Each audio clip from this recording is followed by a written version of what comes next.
बिस्मिल्लाहिर्रहमानिर्रहीम। अस्सलाम वालेकुम नाज़रीन, आप लाइव प्रोग्राम देख रहे हैं। मैं इमरान खान। ये जो नया इशू है, मरीम नवाज़ साहबा कहती हैं कि मुझे बाहर जाना है और इलाज करवाना है, लेकिन मैं ये मज़ा नहीं लेने दूँगी इस हुकूमत को कि वो मेरे ऊपर ताने कसें और मैं इनसे दरख्वास्त करूँ और फिर पाकिस्तान से बाहर जाऊँ। मेरी कोई छोटी सी सर्जरी होनी है और वो जो सर्जरी है वो पाकिस्तान में नहीं हो सकती। एक तो ये बड़ा मसला है कि कुछ लोगों का पाकिस्तान में इलाज हो ही नहीं सकता। वो लोग इतने बड़े हैं कि हमारा मुल्क बहुत छोटा है और वो लोग कई दफ़ा इक़्तिदार में रहे, लेकिन इस मुल्क के अंदर वो छोटी छोटी सर्जरियों का कोई ऐसा इंतज़ाम नहीं बना पाए कि वो अपना इलाज इस मुल्क में करवा पाएँ। मियाँ नवाज शरीफ साहब एक दफ़ा वज़ीर आला पंजाब के, उनके भाई 3 दफ़ा वज़ीर आला पंजाब के, वो ख़ुद 3 दफ़ा पाकिस्तान के वज़ीर आज़म और इलाज के लिए पाकिस्तान से बाहर। आज उनका पासपोर्ट ख़त्म हो गया।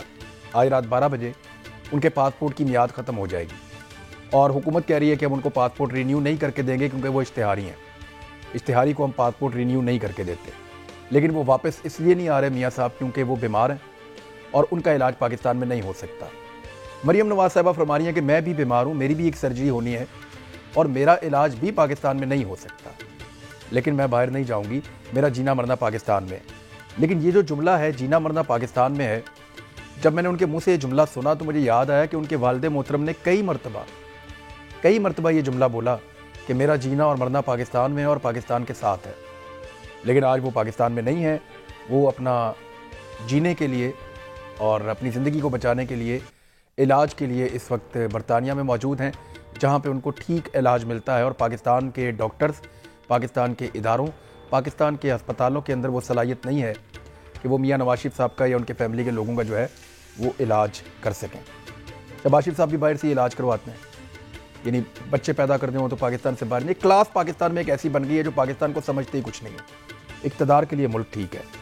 बहरहाल मेरे साथ जो मेहमान मौजूद हैं तारुफ करवाता हूँ, फिर हम जाए यूसुफ रज़ा गिलानी साहब वाले इशू पे कि उनको मुश्तरका PDM का टिकट मिल गया है कि वो एक इलेक्शन लड़ेंगे जनरल नशिस्त के ऊपर। क्या उस पर हफीज़ शेख मुंतखब होंगे या जो वज़ीर ख़ज़ाना है इस वक्त, मुशीर ख़ज़ाना हफीज़ शेख, या वो इस पर मुंतखब होंगे या इंतखाब होगा यूसुफ रज़ा गिलानी का। तो इसमें हुकूमत के पास वोट तो बज़ाहिर ज़्यादा है और ये वाली सीट हमेशा हुकूमत जीत जाती है, लेकिन PDM को ये लगता है कि यूसुफ रज़ा गिलानी को खड़ा करके वो इस सीट को जीतने की कोशिश करेंगे। क्या ये मुमकिन है? इस पर हम बात करेंगे आज के प्रोग्राम में, क्योंकि यूसुफ रज़ा गिलानी साहब वो शख्सियत हैं जिनके खिलाफ बैनर्स लेकर और तस्वीर उठा के PMLN के बड़े अहम तरीन रहनुमा सारा दिन सड़कों पे ये कहते हुए होते थे कि करप्ट आदमी, नाअहल आदमी निकालो बाहर, अदालत से फारग किया हुआ आदमी निकालो बाहर, ये इस्तीफ़ा दे, अपने घर जाए। और इसको निकालने के लिए बड़ा ज़ोर लगाया यूसुफ रज़ा गिलानी को PMLN ने और बिलाखिर उन्होंने मेहनत करके यूसुफ रज़ा गिलानी को निकाल दिया। लेकिन आज उन्हीं यूसुफ रज़ा गिलानी को खुद वापस अंदर दाखिल करना चाह रहे हैं। तो क्या PMLN जो है वो अपने गुनाह का कफ़ारा अदा कर रही है? ये भी हम जानने की कोशिश करेंगे। मेरे साथ जो मेहमान मौजूद है उनमें सदाकत अली अब्बासी साहब हैं, member assembly Pakistan Tehreek Insaf, senator Shashi पलेजो साहिबा हैं पाकिस्तान पीपल्स पार्टी से, और कैसर अहमद शेख साहब हैं मेंबर कौमी असम्बली PMLN से। आप तीनों ख़वातीनों हज़रात का बहुत शुक्रिया।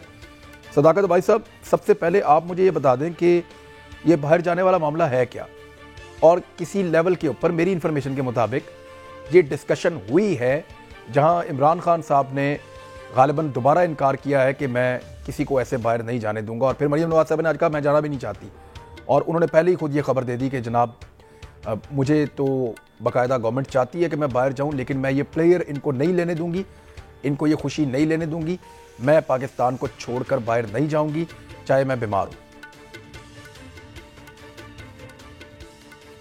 इमरान साहब बहुत शुक्रिया। इमरान साहब, नवाज़ शरीफ साहब का जो मामला है उस मामले में हमारी पार्टी या हमारी हुकूमत समझती है कि हमसे चाहे हमदर्दी में हुई लेकिन गलती हुई, और उस गलती को अनडू करने के लिए जो मौका था, जो तरीक़ाकार बन सकता था, वो हम कर भी रहे हैं, कोशिश भी करेंगे कि इस गलती को हम ठीक कर सकें। बिकॉज़ हमारा नारा यही था कि दो नहीं एक निज़ाम, छोटा चोर या बड़ा चोर, उनको एक ही निज़ाम के तहत डील करना है। और हम लोग कहते थे कि छोटे चोर जो है वो जेलों में जाते हैं, कोई बकरी चोर को, मोटरसाइकिल चोर को, 20,000 वाला चोर तो जेलों में सड़ता है, लेकिन जो अरबों खरबों के चोर होते हैं वो इस मुल्क में उनको कोई नहीं पूछता। और ये नवाज़ शरीफ साहब बदकिस्मती से हमारे इसी निज़ाम की एक मिसाल है जिसमें हमारा भी कसूर है। मैं इसको तस्लीम करता हूँ कि शायद हालात ऐसे बन गए, सिचुएशन ऐसी बन गई कि हम एक बुज़ुर्ग शख्स की जो उनकी उम्र है या उनकी ज़िंदगी की ख़तरा है, वो शायद हम पॉलिटिकली हमने उसका रिस्क नहीं लिया। ये बात आउट ऑफ क्वेश्चन मादरत के साथ आप अभी भी गलत बयानी कर रहे हैं। आप अभी भी गलत बयानी कर रहे हैं। अभी भी दो पाकिस्तान है, एक पाकिस्तान नहीं है। देखिए, मरियम नवाज साहिबा अपने वालिद की अयादत के लिए, मेरी अर्ज सुन लें, वो अपने वालिद की अयादत के लिए टेक्निकल ग्राउंड्स के ऊपर जमानत पे बाहर आई हैं। आप लोगों ने तो कभी इस पे कभी बात नहीं की, कहीं पे आपने ये आवाज नहीं उठाई, आपने कभी नहीं कहा कि वो तो टेक्निकल ग्राउंड्स के ऊपर जमानत पे बाहर थी और वो अयादत के लिए बाहर थी। मियां साहब तो चले गए पाकिस्तान से बाहर। What you did sir? उसके बाद क्या किया? आप अपनी राय रखने का आपका हक है, लेकिन मुझे मेरी बात पूरी करने दें इमरान साहब। बात इस तरह है, राय नहीं, फैक्ट। अगर किसी जगह कोर्ट, सुने ना, हम तो चाहते थे कि नवाज शरीफ 7 अरब दे के जाएं, तो हमने कैसे जाने दिया? आप तो इसको को डील कहेंगे, लेकिन कोर्ट का ऑर्डर आ गया कि नहीं, आप इनको नहीं रोक सकते, आप 50 रुपए के एक स्टैम्प पेपर पर इनको जाने दें। इसी तरह मरियम साहिबा की जो जमानत की मुखालफत तो ज़ाहिर है नायब ने की, लेकिन अदालत का फैसला फिर सुप्रीम होता है। तो वो मैं आप अगली बात ये कर रहा हूँ, चले आपके सारे इल्ज़ाम अपने सर ले लेता हूँ कि किसी भी कीमत पे सवाल ही पैदा नहीं होता कि मरियम साहिबा को अब बाहर जाने दिया जाए। उसको आप कुछ कहें, आप उसको कोई डील कहें या ढील कहें, कोई डील और ढील दे के हम अपने वोटर, सपोर्टर और आम पाकिस्तानी को फेस नहीं कर सकते कि जिस दो निज़ाम के ख़िलाफ़ हमारी जद्दोजहद थी, उस दो निज़ाम का हम हिस्सा हैं, या हम किसी तरह इस दो निज़ामों को अब मज़ीद बर्दाश्त करेंगे या तस्लीम करेंगे। लिहाजा ये हमारी जजमेंट की गलती थी, हमने सिचुएशन को भांपा नहीं, और हमदर्दी और इंसानी ज़िंदगी का जो एक हुर्मत या अहमियत होती है, उस सारे प्रोसेस में फिर आपने भी यहाँ मीडिया पे आंसू बहाए और ऑपोजिशन ने भी बहाए और हमारे लोगों ने भी बहाए, तो हम थोड़ा सा वो इंसानी हमदर्दी के उस मामले में आगे, जो हमारी गलती थी। जी कैसर अहमद शेख साहब, ये क्या वाकई कोई ऐसी रियलिटी है, कोई बातचीत चल रही है मरियम नवाज साहिबा को बाहर भेजने के लिए? कोई आपकी पार्टी में ऐसी चहमगोइयाँ? और अगर बाहर जाना ही है, कोई सर्जरी है, कोई ज़रूरी चीज़ है, तो अदालत के दरवाजे खटखटाए जा सकते हैं, जैसे मियां नवाज शरीफ साहब की मर्तबा खटखटाए गए थे अदालत के दरवाजे और वहाँ से आपको काफ़ी रिलीफ मिल गया था। बिस्मिल्लाहिर्रहमानिर्रहीम। इमरान, हमें चाहिए हम सब को कि हम सच बात करें। हम असल में गलत बयानी कर कर कर के लोगों को इस तरह बेजार कर दिया है। हम खुद गलत कहते हैं, सही बात बताते नहीं। ये कैसे मुमकिन है? जिस तरह अभी सदाकत अब्बासी बड़ा मेरा करीबी है और बड़ा बाशऊर MNA है। अब आप मुझे बताइए कि खुद उन्होंने कहा कि हम कभी NRO नहीं देंगे, हम ये नहीं करेंगे, वो नहीं करेंगे। अब वो बाहर चले गए और ख़ुद इन्होंने जाने दिया। अब मुख्तलिफ उसकी तावीलात बना रहे हैं। इनके हाथ में कुछ भी नहीं। और ये कोर्ट ने तो बाद में दिया, पहले इन्होंने खुद अपनी कैबिनेट मीटिंग में उसको अप्रूव किया। और अब जो भी इनसे कम से कम सच बोल दे कि हाँ हमने उनको जाने दिया, मैं पता था सारे मामलात का। ये बातें अब तो हर चीज़ वाज़ेह हो गई है। अब उसके बाद भी हम झूठ पे झूठ बोलते जा रहे हैं, तो ये लोग बेजार हो गए हमारी इन बातों को सुन सुन के। जहाँ तक आपने मरियम नवाज साहिबा के बारे में कहा, तो आज उन्होंने जो खुद ही कहा है कि मैं बाहर नहीं जाऊंगी। अब देखिए, मेरी तो उनसे मुलाकात बड़े अरसे से नहीं हुई, तो मैं तो उनकी उस बात पे जो आज उन्होंने बयान दिए उसी को ही समझता हूँ कि बिल्कुल वो हक़ाइक़ पे होगा। और वो जो है वो कोई, अगर उनके कोई सर्जरी है भी और तो वो नहीं जाना चाहती। नहीं, लेकिन शेख साहब यही बयान नवाज शरीफ साहब भी देते रहे। अभी अगर नवाज शरीफ साहब एग्जैक्टली ऐसे ही बयान देते रहे और ये कहते रहे कि मेरा जीना मरना पाकिस्तान में। आप दुरुस्त कह रहे हैं। सारी पार्टी उनकी मिन्नतें कर रही थी, मियां साहब जाएं कि मैं नहीं जाऊंगा, फिर चले गए और अब आते ही नहीं है। जी इमरान, ठीक आप कह रहे हैं, लेकिन मियां साहब बीमार तो थे, ये तो सारा इन्होंने कंफर्म किया। अब वहाँ है, वहाँ पे कोविड की वजह से इलाज भी नहीं हो सका। लेकिन उसके बावजूद मैं ये समझता हूँ कि मियां नवाज शरीफ साहब एक दिलेर और निडर लीडर है, उनको आना चाहिए यहाँ। मैं तो पहले दिन से यही मेरा बिल्कुल ये ख्याल था कि वो यहाँ आएंगे। और अभी भी जैसे भी उनको अपॉर्चुनिटी मिले, देखिए पाकिस्तान में उनकी एक बहुत बड़ी फॉलोइंग है। वो उसका उनके मुखालफत में जो भी आप बात कर लें, उनका हर एक मुख्तलिफ पार्टी ने उनके पास अपना अपना पॉइंट ऑफ व्यू होता है। लेकिन मैं आज ही अपने हल्के से होके आ रहा हूँ। मैं आप अंदाज़ा नहीं कर सकते कि मुस्लिम लीग की फॉलोइंग कितनी बढ़ गई है। वो मेनली इनकी गलत पॉलिसियों की वजह से, इनकी नाअहली की वजह से। क्योंकि मैं इमरान किसी को ये नहीं कहता कि वो करप्ट है या उसने कोई करप्शन किसी, जब तक मेरे पास कोई सबूत ना हो, लेकिन नाअहली तो वाजे है जो 2.5-3 साल में इन्होंने किया है, और आइंदा भी तसव्वुर ही नहीं किया जाता कि इनको विजन नहीं है। कम से कम ये उन लोगों से जो लोग समझते हैं उनसे राय ले लें, उनसे मशवरा लें। पाकिस्तान $320 अरब हम छोड़ के गए थे। अगर कोई फ़र्क हो तो सदाकत अब्बासी इकानमिस्ट है, ये बहुत अच्छे बात करते हैं, ये मुझे कह दें। अब देखें ना, ये मुख्तलिफ बातें करते हैं, कभी कहते हैं बैलेंस ऑफ पेमेंट सरप्लस हो गया, कभी कहते हैं कि टेक्सटाइल की एक्सपोर्ट बढ़ रही है। कुल हम छोड़ के गए थे। आज फॉरेन रेमिटेंसेस जो हैं वो आज तफसीलाते ज़र बढ़े हैं, यानी गुज़िश्ता 8 महीने से $2 अरब से ज़ायद पैसा गैर मुल्की पाकिस्तानी भेज रहे हैं। इमरान, ये चीज़ें बिल्कुल एक पार्ट हैं। ओवरऑल सब मिला के, इन सब चीज़ों को जमा करके पाकिस्तान की आमदनी जो थी हम छोड़ के गए थे $320 अरब, वो अब 285-90 अरब डॉलर हो गई। जीडीपी की बात इंडिया इस वक्त 3000 अरब जीडीपी क्या होता ही यही है। ये रेमिटेंस भी उसमें आ जाती है। अगर कोई बाहर से पैसा आता, ये सबको इनको, वो तो कोई हमारी आमदनी में शामिल हो जाएगा ना। अगर हमारे यहाँ कहीं कोई सर्विस बढ़ जाती है, ओवरऑल वो जो केक का साइज है वो आप कह रहे हैं छोटा हो गया, वो स्क्वीज हो गया, और जिसके हिस्सा सबको मिल रहा है। केक का साइज एक तो छोटा हो गया, और उससे सबसे बड़ी बात जो हुई ना, मैं इसको एक्सप्लेन करना चाहूँगा, मुख्तसर बात।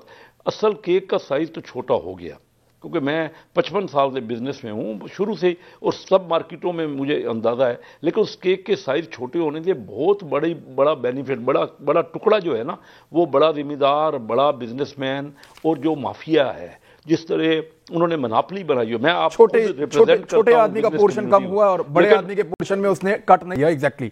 लेकिन सर मैं इसके ऊपर आपके पास दोबारा आता हूँ। लेकिन ससी पलीजो साहिबा, ये जो सेनेट के इंतखाबात हो रहे हैं, इसमें यूसुफ रज़ा गिलानी साहब को बतौर कैंडिडेट, साबिक वज़ीर आज़म साथ गए हैं, 2 वज़ीर आज़म, एक PMLN के और एक पीपल्स पार्टी के। एक बड़ी अचीवमेंट है पीपल्स पार्टी की, उन्होंने PDM के मुश्तरका प्लेटफॉर्म से यूसुफ रज़ा गिलानी साहब को लाकर एक उम्मीदवार के तौर पे खड़ा किया। इन्हीं यूसुफ रज़ा गिलानी साहब को निकालने में सबसे बड़ा हाथ PMLN का था। इस पूरे प्रोसेस को आप क्या कहेंगी आज? शुक्रिया इमरान। ये बात दुरुस्त है कि पाकिस्तान पीपल्स पार्टी और मुस्लिम लीग नून बड़ी सख्त हरीफ रही हैं माजी में, और बहुत हमने सियासी लड़ाइयाँ की हैं, और बहुत कुछ खोया भी होगा और इससे सीखा भी है। अब ये PDM के हवाले से आपकी भी जो ऑब्जर्वेशन अभी आप बीच में दे रहे थे, मैं सुन रही थी। यूसुफ रज़ा गिलानी साहब हमारे लिए तो मोहतरम है ही, लेकिन मेरे ख्याल में PDM के प्लेटफॉर्म से भी उनकी बड़ी हमेशा अप्रिसिएशन ही आती है। और मुल्तान में भी आपने देखा, इतनी विक्टिमाइजेशन के बावजूद टारगेट किया गया, लेकिन ज़बरदस्त जलसा हुआ और बात रखी गई। लेकिन उसके अलावा भी उनकी पार्टी के लिए बड़ी खदमातें, और फरतुल्लाह बाबर साहब हो गए, दूसरे लोग हो गए जो PDM के मुश्तरका हैं। हम ये आईनी हक है हमारा कि हम भी मुकाबले में आए, और हम समझते हैं हमारा उम्मीदवार ज़बरदस्त है, और उनकी शख्सियत, उनकी सियासी कैरियर ऐसा है कि लोग खींचे चले आएंगे और उनको वोट पड़ सकता है। आइन हमें इजाज़त देता है, और हम अपने दम और खम को देखते हुए, पॉलिटिकल बैकग्राउंड को देखते हुए, हम बिल्कुल हमारा राइट हमने इस्तेमाल किया है। और सेंटर में अच्छी बात है कि एक सिंध से नुमाइंदा है और एक साउथ पंजाब से, लेकिन ये तो जाहिर बात है यूसुफ रज़ा गिलानी साहब हमारे मरकजी रहनुमाओं में से हैं, और फॉर्मर प्राइम मिनिस्टर भी रह चुके हैं नेचुरली। तो मेरे ख्याल में हम समझते हैं कि हम मुकाबले में हम सरसरी रखते हैं, या हम अपना पलड़ा भारी समझते हैं अपने किरदार और अपने पॉलिटिकल बैकग्राउंड की वजह से। तो हम आए हैं, हम पलड़ा तो वोटों से भारी होगा, वोट कहां से मिलेंगे? आइन हमें हक देता है, हम अपनी लॉबिंग करेंगे। और ये पहला पड़ाव जबरदस्त हुआ है कि PDM का मुश्तरका जो होना, और ये स्ट्रेटजी अभी इलेक्शन में पहले तो हम जल्द से जुलूस कर रहे थे, लेकिन सेनेट के इलेक्शन में कलेक्टिव विजडम के साथ आना, कलेक्टिव एफर्ट के साथ आना, मेरे ख्याल में ये अच्छी चीज हुई है, लोगों ने उसको सराहा है। जी, मैं एक ब्रेक ले लूं। सदाकत भाई साहब से पूछते हैं कि कैसे यूसुफ रज़ा का रास्ता रोकेंगे। अगर सिंपली देखा जाए तो हुकूमत का उम्मीदवार जीत जाता है, लेकिन अगर कहीं पे लोगों ने वोट इधर उधर हुए, जैसे कि आज डॉक्टर आमिर लियाकत हुसैन ये कह रहे थे कि मैं तब तक वोट नहीं डालूंगा अपने उम्मीदवार को जब तक कि वो पीटीआई की तंजीम साजी के अंदर जो है वो मेंबरशिप इख्तियार नहीं करते। हफीज़ शेख साहब के बारे में वो कहते कि वो पीटीआई के रुकन ही नहीं है, तो मैं उनको वोट क्यों डालूं। ब्रेक लेते हैं, वापस आकर बात करते हैं। वेलकम बैक नाजरीन। जी, सदाकत भाई साहब एक मैजिकल कैंडिडेट है अब पीडीएम का, यूसुफ रजा गिलानी, और बड़ी तनाज़ात के अंदर घिरे रहे वो जब वज़ीर आज़म पाकिस्तान थे, उसके बाद उनको निकलना पड़ा और फिर अब वो वापस आए हैं बड़े ज़ोरदार तरीके से, और जो निकालने में पेश थे वही लाने में पेश हैं। और दूसरा, उनके एस्टीमेट के मुताबिक उन्होंने आपकी पार्टी को अंदर से इतना डेंट किया हुआ है, या जनूबी पंजाब के बहुत सारे वोट्स जो उनको मिलने की तवक्को है, वो ये इंतखाब जीत सकते हैं। इमरान साहब अगर पीडीएम के दावों पे जाएं तो वो तो पीडीएम ने दावा किया था कि वो तो सिंध असेंबली तोड़ देंगे और इलेक्टोरल कॉलेज ख़त्म कर देंगे। उनका दावा था वो इस्तीफ़े दे देंगे। उनका दावा था कि हम 30 दिसंबर को चले जाएंगे, और फिर बिलावल साहब ने कहा था कि वो लात मारेंगे और 31 जनवरी को हम हुकूमत ख़त्म हो जाएगी। और वो उनके दो बंदे जो इस्तीफ़ा दे रहे थे, मुर्तज़ा जावेद साहब और सजाद अवान साहब, वो स्पीकर के मुंह पे इस्तीफ़ा मारेंगे। वो सारी बातें आपके सामने हैं, इनके पास देने को कुछ है नहीं। और ये वही यूसुफ रज़ा गिलानी है जिनके बारे में इन्होंने क्या क्या नहीं कहा, और उनको घर भेजने में भी इन्हीं का कमाल था, आज दोबारा वापस लाने में भी इन्हीं का कमाल है। हाँ, एक कमाल हो सकता है, पूरे खानदान की करप्शन की कहानियां बताई थी पीएमएलएन ने खुफिया, कि बेटे भी करप्शन करते हैं, बेगम भी करती हैं, एक बात हो सकती है, रिश्तेदार भी करते हैं, सब करप्ट हैं, पीएमएलएन ने बताया था। जी, वो जो हार चोरी वाला मामला और वो सारा मामला आपको याद है उन्होंने कितना उनको ख़राब किया था। एक मामला हो सकता है जो मुझे हमें एक बात का खदशा हो सकता है कि ये जो सारे मिलके तो ये जो वोट को खुफिया रखने की पूरी कोशिश कर रहे हैं, हालांकि मोहतरमा बेनज़ीर भुट्टो के हाथ का लिखा हुआ है कि रखा हुआ है कि वोट को हमने ओपन करना है, खुद भी ये कोशिशें कर चुके हैं, लेकिन अब सारे ज़िद हैं कि हम जो है वो वोट को खुफिया रखेंगे।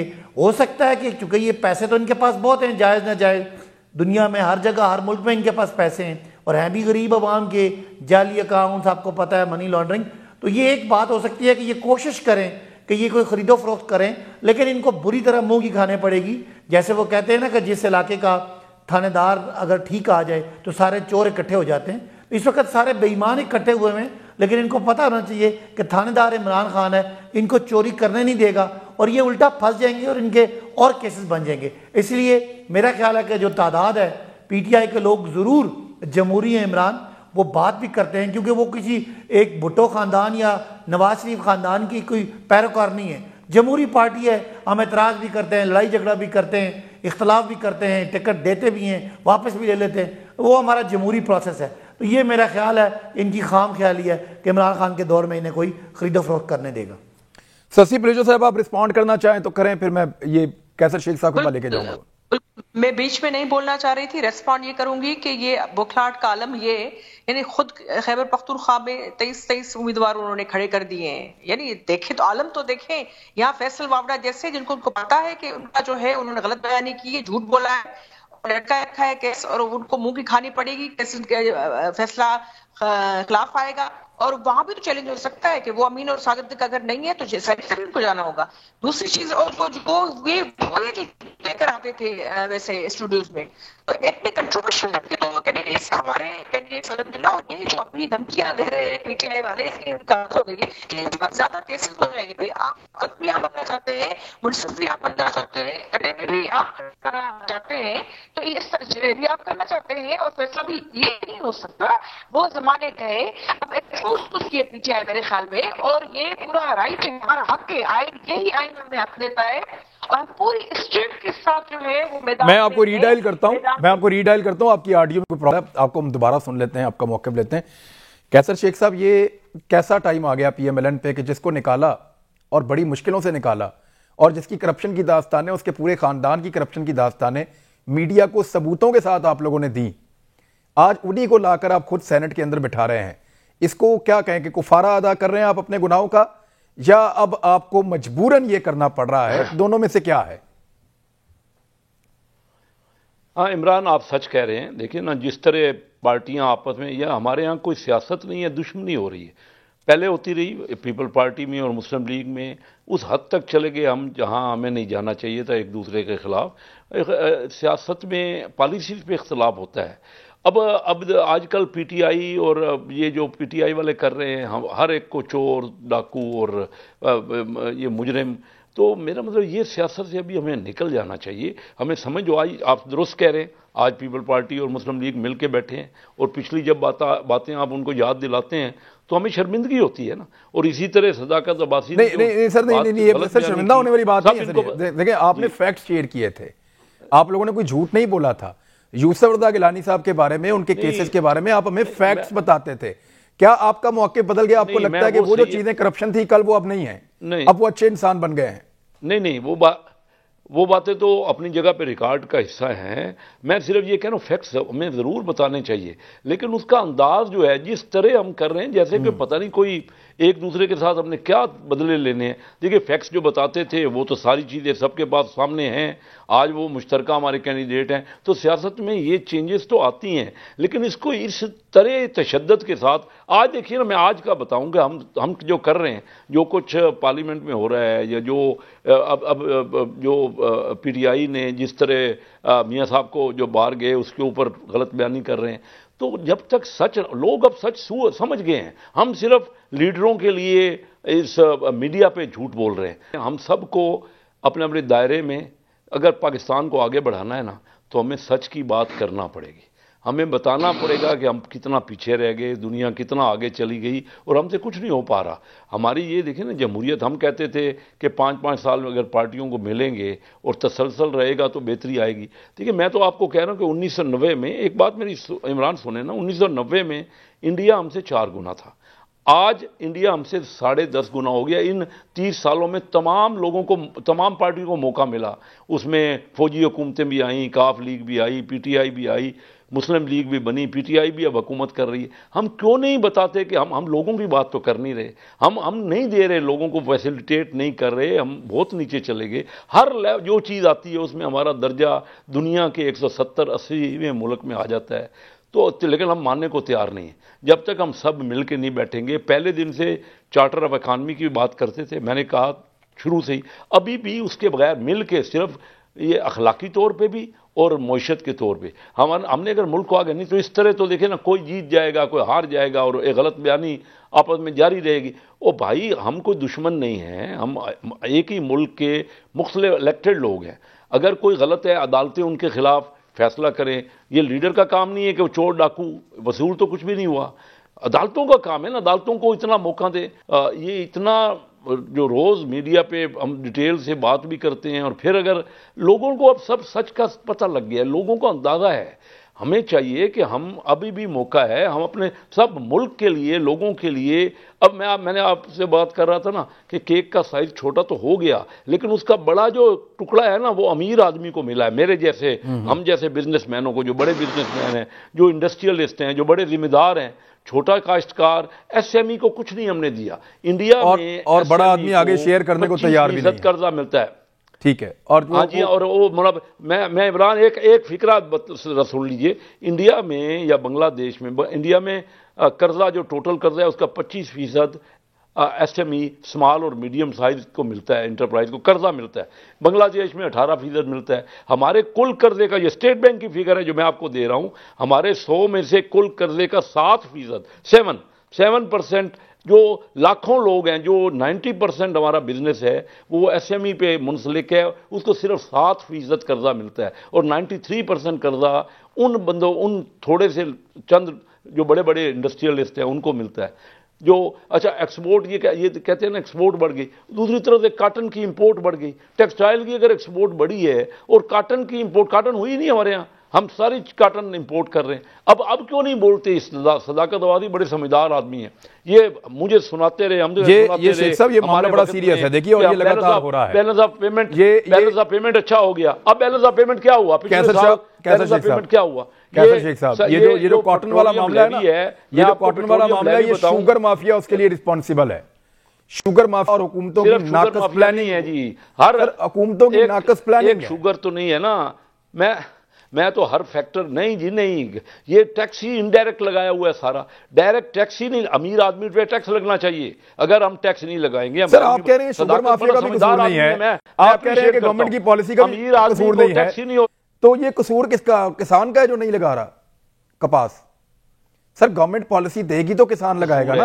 हुकूमत, इनका वादा था इमरान, इनका वादा था, कई तकरीरें असद उमर की और मेरे साथ भी फाइनेंस कमेटी में बैठ के भी वो कहते रहे कि हम जो टैक्स जो है डायरेक्ट टैक्स लेंगे, यानी वो टैक्स इनडायरेक्ट नहीं। अब पेट्रोलियम लेवी, मैं फिगर देता हूं, फिगर पिछले साल के 6 महीनों फिर बात इधर उधर ले गए। देखिए बात कपास की होती है, आप एक टॉपिक पे आते हैं फिर दूसरे पे तीसरे पे जाते हैं।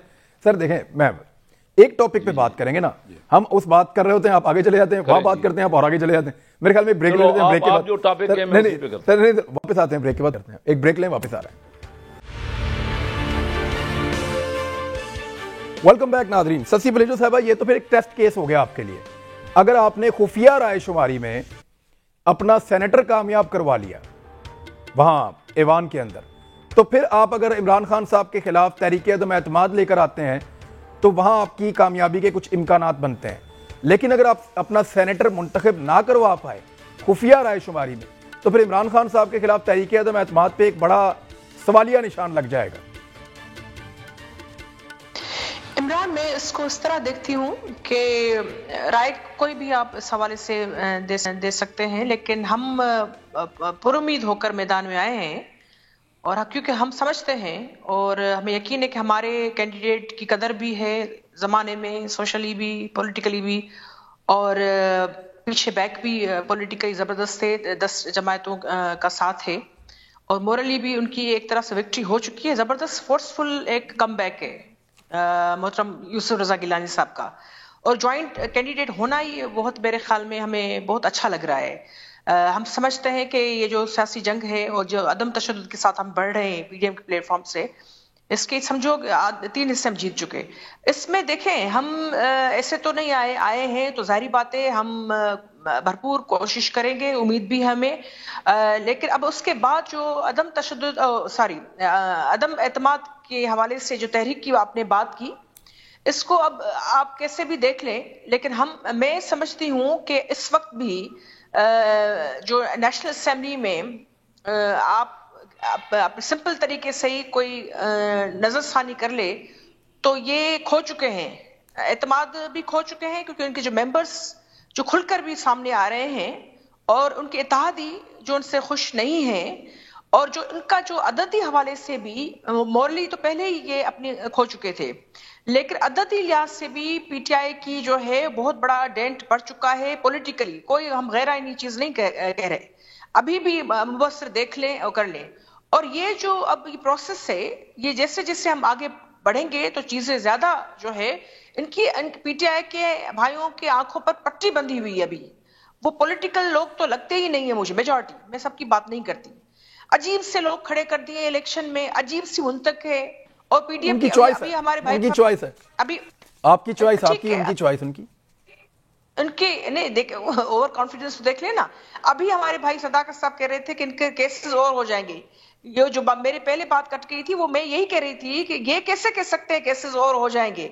ये कौन होते हैं पीटीआई के हमारे साथी या भाई या पॉलिटिकल जो भी है, ये तो लेवल प्लेइंग फील्ड होनी चाहिए। ये कैसे हमारा कसूर ये है कि हम सेनेट के इलेक्शन में भरपूर मुकाबला करने का अहद करते हैं और उसमें आए हैं, तो इसका मतलब ये मुनसिफ भी ये हो गए, कटड़े में भी ये खड़ा करेंगे और ये जज भी बन गए, गवाह भी बन गए। ये ऐसा नहीं होता, लेवल प्लेइंग फील्ड होनी चाहिए, स्पेस हर किसी को मिलना चाहिए। अभी भी अपोजिशन लीडर जो है और हमारे दूसरे सरकर्दा रहनुमा खुशी साहब जैसे, शहबाज शरीफ साहब जैसे, ये जेलों में हैं, और इस वक्त जो है इसके बावजूद पीडीएम ने इतनी बड़ी हिम्मत की है। मेरे ख्याल में मैं एक आम पाकिस्तानी देखिए मेरे सवाल की तरफ अभी आप तशरीफ नहीं आई। मैं जो सवाल आपको कह रहा हूं उस तरफ जरा थोड़ी तवज्जो दीजिएगा। मैं ये कह रहा हूं कि अगर मेरी गुजारिश ये है कि हफीज शेख जैसे गैर मकबूल इंसान, यानी अगर इमरान खान पार्टी में सबसे गैर मकबूल कोई वजीर है जिस पे पार्टी के अंदर भी सबसे ज्यादा तनकीद होती है, तो वो हफीज शेख है ना। और खजाना का महकमा आपको पता है वैसे ही तनकीद की जद में रहता है। तो एक इंतहाई गैर मकबूल आदमी खुफिया बैलेटिंग के अंदर अगर जीत जाता है तो फिर इमरान खान को आप ओपन बैलेटिंग के अंदर कैसे हरा पाएंगे? सवाल यह है सादा। नहीं, ये तो फिर चेयरमैन सेनेट के इलेक्शन की तरह हर हथकंडा इस्तेमाल करने की भरपूर कोशिश करेंगे। लेकिन बात यह है कि मैं पहले ही कह चुकी हूं कि मैं कम से कम इस पर यह राय सकती हूं कि हम पुरुमीद हैं, इंशाल्लाह जीत हमारी होगी।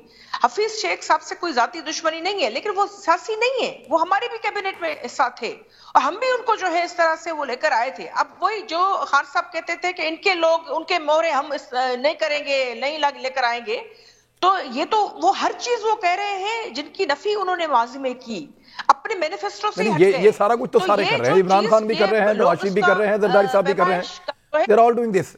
लेकिन इसके ये पहलू जो है ये बड़ा इंपॉर्टेंट है। सदाकत अब्बासी साहब, खुफिया बैलेटिंग की सूरत में क्या आप हफीज शेख के लिए बाकी पॉलिटिकल पार्टी से भी वोट मांगेंगे या आप सिर्फ अपने लोगों को कहेंगे कि आप वोट डालें?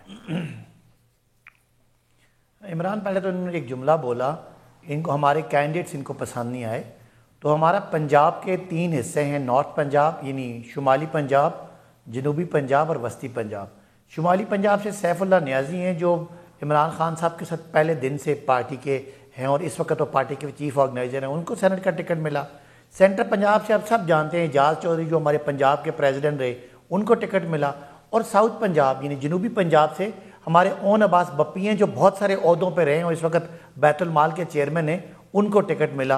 तो वो तो पता नहीं अब इनको ये बुरे लगते होंगे, हमें तो बहुत प्यारे, बहुत अच्छे लगते हैं। इसी तरह अगर आप फैसल वाडा का भी उन्होंने हवाला दिया, जीशान खानजादा की बात करें, फैसल वाडा भी आपको नहीं पसंद हो सकते, आप उनसे इख्तलाफ कर सकते हैं।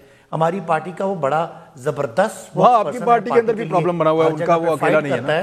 कोई काफ लीग पीपल्स पार्टी नून लीग से तो नहीं आया। तो वो अलग बात है कि किसी को किसी की कोई अदा पसंद नहीं है, कोई अंदाज पसंद नहीं है, सियासत है। और फैसल वाडा को कराची के लोगों ने वोट दे के शहबाज शरीफ के मुकाबले में असेंबली में भेजा। हम समझते हैं कि वो सेनेट में और हमारे लिए बड़े अच्छा काम करेगा। तो किसी को एतराज़ है तो होता रहे। हमारे कारकुनान अगर एतराज़ करेंगे, हमें अगर अब्दुल कादर बलोच पे एतराज़ किया हमारे कारकुनान ने तो हमने चेंज कर दिया। हम तो प्योरली जमहूरी पार्टी हैं। तो बाकी आपने कहा खुफिया, देखें ये खुफिया करना क्यों चाहते हैं? जाहिर है इनके पास ओपन खेल तो ये खेल नहीं सकते। अगर ये सियासी होते तो जुल्फ़िकार अली भुट्टो और मोहतरमा की पार्टी पूरे पाकिस्तान में थी। इनकी जो ये अपने आप को सियासी समझते हैं, पंजाब से ये गए, केपी से ये गए, बलूचिस्तान से ये गए, सिंध से ये गए, सिर्फ सिंध रूरल में रह गए हैं जहाँ इनका एक नेटवर्क है। तो ये कौन सी सियासत है? इनके मुकाबले में आज से 15 साल पहले हमें जानता भी कोई नहीं था। आज हम पूरे पाकिस्तान में फैल रहे हैं और अगले 5-10 साल में इंशाल्लाह स्वीप करेंगे। तो सियासत इनकी है या हमारी है? ये सारा वक्त पीपल्स पार्टी वाले नून को चोर कहते थे, वो इनको कहते थे। आज ये कि इकट्ठे में स्टेज पे खड़े होकर एक दूसरे को अच्छा कहते हैं। तो सियासत आपकी खराब हुई या हमारी खराब हुई? हम आपको भी चोर कहते थे, उनको भी कहते थे, आज दोनों को कहते हैं। आप दोनों एक दूसरे को चोर कहते थे, आज दोनों एक दूसरे के साथ कुछ तारीफें करें। नहीं, लेकिन आज ये दोनों आपको भी चोर कह रहे हैं। हो रही है, नाकाम तो आप हो रहे हैं। आप बौखलाहट का शिकार हो चुके हैं, पीछे पूरी बौखलाहट का शिकार है। आपसे कोई चीज जो है अपने अंदर भी, पार्टी के अंदर भी जो है मामला संभल नहीं पा रहे। देखिए ना, कोई चीज ये आपको आदत ही नहीं है पार्टियों में इख्तलाफ रखने की। आप तो एक खानदान के सारे पैरोकार हैं, उनके बच्चे भांजे भतीजे आपकी सियासत है। हमारी तो सियासत है जमहूरी। हम इख्तलाफ भी करते हैं, एतराज भी करते हैं, कहते हैं वोट नहीं देंगे, लेकिन आखिर में देते हैं। यही तो जमहूरियत है, आपको तो पता ही नहीं है। ये जमहूरियत होती है कि एक बाप, उसका बेटा, उसकी बेटी, उसका भांजा। चलें वन बाय वन बात करें। मैं जरा शेख साहब के बाद जानने एक मिनट। शेख साहब वैसे ये तरीका बड़ा और ये पीएमएलएन को अप्रिशिएट करना पड़ेगा कि उन्होंने बड़े सियासी अंदाज में जो एक तकाजा था आसिफ जरदारी साहब का कि आइए तहरीक अदम एतमाद लेकर आते हैं, तो मियां नवाज शरीफ साहब का यह मानना था कि तहरीक अदम एतमाद उल्टा हमें नुकसान पहुंचाएगी। इमरान खान साहब अगर सर्वाइव कर गए उसके नतीजे में तो वो ज्यादा मजबूत बन जाएंगे और उनको इसका सियासी फायदा होगा। लेकिन जरदारी साहब बज़िद थे। तो ये एक ऐसा तरीका है कि उन्होंने मुश्तरका उम्मीदवार ले आए हैं और यूसुफ रज़ा गिलानी साहब को लाए हैं। अगर खुफिया बैलेटिंग में आसिफ अली जरदारी साहब का कैंडिडेट जो पीडीएम का मुश्तरका कैंडिडेट है वो हार जाता है तो फिर ओपन बैलेटिंग में इमरान खान के खिलाफ तहरीक अदम एतमाद लाने का जवाब आसिफ अली जरदारी साहब के पास खत्म हो जाएगा। साहब हाँ इमरान, आपने बड़े अच्छे तरीके से ये समझाया। देखिए ना, जब सीक्रेट बैलेट हो रहा है तो सीक्रेट में तो देखिए लोग तो अब इनके खिलाफ हैं। अब बात हमारे जो इनके काफ़ी मेंबर हैं, मेरा तल्लक क्योंकि चनियोट से है और फैसलाबाद डिवीजन से है। फैसलाबाद डिवीजन के कई मेंबर जैसे राजा रियाज साहब और उनके दोस्त खुल्लम खुल्ला मुखालफत कर रहे हैं ना। देखिए, आइन का स्पिरिट ही यही है कि वो अपनी मर्जी, अपने मर्जी से कोई वोट, ये कोई आइन की मुखालफत नहीं है कि अगर अब वो अपने उसके पार्टी के टिकट वाले को ही वोट दें, ना ये अखलाकी है ना कोई पाबंदी है। तो ये इसीलिए इनको घबराहट है क्योंकि इनके अपने मेंबर रिवाल्ट कर रहे हैं। लेकिन ये अच्छा तरीका है आप कह रहे हैं, क्योंकि ये एक मुश्तरका कैंडिडेट है और बड़ा रिनाउंड कैंडिडेट है यूसुफ रज़ा गिलानी साहब। अगर हम उनमें कामयाब होते हैं तो फिर बिल्कुल तहरीक जो अदम एतमाद है उसकी पोजीशन बहुत आगे बढ़ जाएगी। और मैं ये समझता हूँ हम सब मिल के PDM वाले यूसुफ रज़ा गिलानी साहब के लिए काम करेंगे और हमें पूरी तवक्को है कि वो जीतेंगे। और इनकी पार्टी में बहुत बड़ा रिवाल्ट है और ये क्यों सीक्रेट बैलेट का मुखालफत कर रहे हैं, हालांकि आइन की यही स्पिरिट है और कोई मुखालफत और आइन जो है इसकी मुखालफत सबसे पहले आप लोगों ने की थी, आपने बनाया था चार्टर ऑफ डेमोक्रेसी, तो उसका नुक्ता नंबर 23 है, उसमें नवाज शरीफ साहब और बेनजीर भुट्टो साहब ने लिखा कि हम नहीं चाहते कि सेनेट में इंतखाबात में हॉर्स ट्रेडिंग हो और करप्शन हो। में ये अमेंडमेंट भी लेके आए थे सर, आप लोगों ने इस पे काम किया हुआ है। सबसे मैं समझता हूँ सबसे कमतर आर्गूमेंट है जो दिया जा रहा है। अगर उस वक्त कोई हुआ था, अब उस वक्त उसके बाद लोग डिफरेंट लोग आ गए। पार्टी जो होती है ना, कोई एक जगह रुकी नहीं रहती, नए नए लोग इलेक्ट होके आते हैं, इलेक्टेड लोगों की राय होती है पार्टी के अंदर। क्या उस वक्त मैं तो नहीं सर, अगर मैं आज सिचुएशन की बात कर रहा हूं सर, आपने लिखा ये था कि इससे आपने ये लिखा था कि इसमें हॉर्स ट्रेडिंग होती है और इसमें करप्शन होती है खुफिया बैलेटिंग में, लिहाजा इसको खत्म किया जाएगा। अगर उस वक्त ख्याल था, अगर इमरान उस वक्त ख्याल था तो फिर हमें तो हुकूमतें मिली ना, पीपल पार्टी को भी मिली ना, उन्होंने तब्दील किया ना हमने तब्दील किया, हमारी तो 2/3 मेजॉरिटी भी दोनों की मिलके थी। तो कुछ समझ आई ना कि ये तरीका ठीक नहीं है। ना ही ये यूके में होता है जो मदर ऑफ डेमोक्रेसी है, वहां भी ये सीक्रेट बैलेट होती है और अपनी पार्टी के खिलाफ वोट देते हैं, अपनी पार्टी के खिलाफ यूके में, अमेरिका में, इंडिया में वोट देते हैं।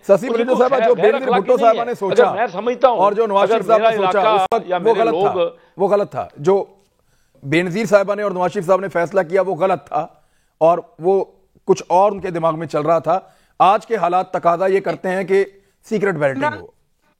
इमरान, वो देखें, मैं ये कभी नहीं कहा, लेकिन क्या कानून साजी इस तरह से होती है? पहले तो ये मानने के लिए तैयार नहीं थे कि ये तरमीम, आईनी तरमीम जो है ये पार्लियामेंट के थ्रू ही हो सकती है। ये भागे सुप्रीम कोर्ट के लिए, फिर वहां से उनको मुंह की खानी पड़ी या उनको आदेशा हुआ, तो फिर ये अचानक से ये बिल लेकर ये समझते हैं कि मिनटों में, घंटों में ये चीज they can get it pass, obviously ये नहीं हो सकता।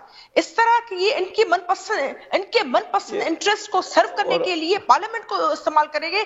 पार्लियामेंट जो है एक सुप्रीम इदारा है, उनको कॉन्स्टिट्यूशन को फॉलो करना पड़ेगा। और बात यह है कि राय की बातें, बात यहाँ होती ही राय की है। अपोजिशन को ये समझती है दीवार लगाकर इनकी ऑब्जर्वेशन, उनकी कंट्रीब्यूशन, इनकी जो है से के अलावा जो है हर चीज भले ही बराम कर ले। ये जी अब्बासी साहब, अपने फिर टाइमिंग पे आ जाती है बात। अगर उस वक्त ये ख्याल था, अगर उस वक्त इमरान ये ख्याल था तो वो प्रैक्टिकल साबित नहीं हुआ ना, वो वक्त के तकादे के साथ उसको कवर नहीं बना। बाकी मुल्कों कह रहे हैं वो उस वक्त काम नहीं है। ये तो कभी भी शफाफियत चाहेंगे नहीं, ये तो इनके लीडरान यहीं से पैसा बनाते हैं। हमने तो देखे आप तब्दीली करवा लें ना, अमेंडमेंट करवा लें, आप आईन को तो माने। हमने कोशिश की, हमने सुने ना, हमने जब तरमीम उसमें डाली उससे पहले चूंकि टाइम था और हमें पता था कि अगर ये शेड्यूल आ गया तो फिर हम शफाफियत के लिए हमारे दौर में भी इनके दौर वाला काला काम होगा तो बुरी बात है। अगर एमपीएस के ठीक है, वो ये आप पहले भी तवजीह दे चुके हैं मेरे पास। लेकिन एक चीज बड़ी इंपॉर्टेंट है कि अगर दोबारा अभी कभी मनाजिर देखने पड़े कि पैसे लेके कोई सेनेट के जो है वो वोट बेच रहा है, एमपीएस अपने वोट बेच रहे हैं, दीगर लोग अपने वोट बेच रहे हैं, तो फिर क्या कहा जाए इस सियासत को। अपना ख्याल रखिएगा, कल मुलाकात होती है। अल्लाह हाफ़िज़।